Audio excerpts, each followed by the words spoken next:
अस्सलाम वालेकुम। Channel M5 से नसरीन हुसैन परवेज़ आपसे मुखातिब हैं। देखिए, ये जो कोविड-19 है जिसकी ये सेकंड वेव आई है और ये बहुत ही स्ट्रॉन्ग कही जा रही है, ऑफ कोर्स है भी, चूँकि इसका फ्लू के साथ बहुत गहरा ताल्लुक़ है इस बीमारी का। अगर आपने यूरोप और अमेरिका के जो साइंटिस्ट और डॉक्टर्स हैं उनकी कॉन्फ्रेंसेस देखी हैं सोशल मीडिया पर, तो और दूसरे उनके वहाँ के चैनल पे भी चलती रही हैं, CNN पर भी, BBC पर भी, ABC अमेरिका के टेलीविज़न पे भी, उन्होंने यही कहा था कि ये जो कोल्ड वेव आ रही है, ये इसमें फ़्लू से आप लोग बचिएगा, क्योंकि जो फ्लू है यही जब अपने हाइट पर जाता है तो ये corona it is in the air, वो ख़त्म तो हो गया था लेकिन उसके कुछ चीज़ें जो हैं वो उसका वायरस जो है वो एयर में था, तो वो जल्दी पकड़ता है। तो ऑफ कोर्स यहाँ ना तो इतनी सर्दी पड़ती है पाकिस्तान में, लेकिन बहरहाल एहतियात नहीं की गई, इसलिए कुछ केसेस तो हुए हैं। अब जिसलिए मैंने आपसे बात करनी चाहिए इस टॉपिक पे, वो भी सुन लीजिए। मैंने कभी इस टॉपिक पे बात नहीं की है।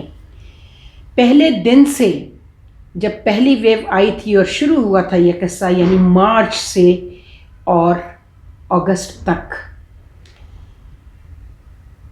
बदयांतियाँ राशन की तकसीम के हवाले से, पैसों के हवाले से, डेथ सर्टिफिकेट कोरोना के जाली इश्यू होने के हवाले से,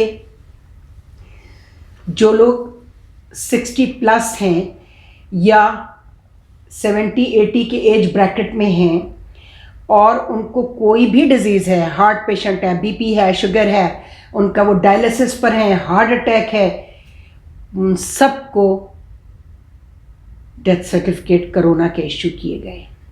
पहले तो लोगों को समझ में नहीं आ रहा था ये हो क्या रहा है, लेकिन अब समझ में आ रहा है। जब से NDMA के चेयरमैन के ऊपर बिलियंस ऑफ रुपीस के फ्रॉड का कोरोना के हवाले से, और बारिशें, सैलाब, इसमें NDMA काम करता है, सोशल मीडिया पर वो ख़बरें चल रही हैं, तो जो भी उनका इदारा है उसको क्लैरिफिकेशन इशू करनी चाहिए उसूलन। उन जनरल साहब का, जनरल अफजल का ज़रूर करनी चाहिए, वरना लोग, अगर ये अफवाह है, प्रोपेगेंडा है, तो इस पे यकीन कर लेना आसान होगा बहुत ज़्यादा। दूसरी बात यह है, अब कहा जा रहा है कि चूँकि वैक्सीन आने वाली है और जो बड़ी वैक्सीन आ रही है फाइज़र वगैरह की, वो हम नहीं अफोर्ड कर सकेंगे, लिहाजा ज़्यादा से ज़्यादा पेशेंट्स और ज़्यादा से ज़्यादा डेथ सर्टिफिकेट्स दिखाकर उनको कहा जाएगा कि भाई हम गरीब मुल्क हैं, हमें फ्री में दे दो। एक ये भी एप्रीहेंशंस है लोगों में कि फिर वो फ्री की जो वैक्सीन आएगी WHO देगा या कोई और बड़ा इदारा जो है, USAID आपको हेल्प करेगा, UNICEF करेगा, फिर वो वैक्सीन यहाँ बिकेगी भी। ये कोई नई बात नहीं है, ये तो बहुत कुछ होता रहा है यहाँ पे। UNICEF से बच्चों का ड्राई मिल्क आता था, and I was secretary social welfare women development government of Sindh, और उसमें पकड़ा था हमने, 40 लाख का फ्रॉड हुआ था।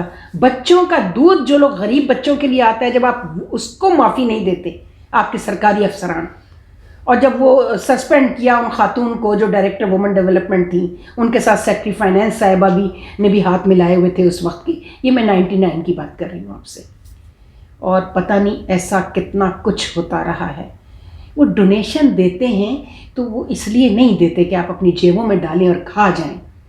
तो अब ये जो सिलसिला शुरू हुआ है, ये ट्रस्ट डेफिसिट की वजह से भी है। ऑफ कोर्स कोरोना भी है, कोविड-19 भी है, एहतियात करने के लिए कहा गया है, एहतियातें कहीं भी नहीं हो रही हैं, रोज़ हम TV पे सुनते हैं।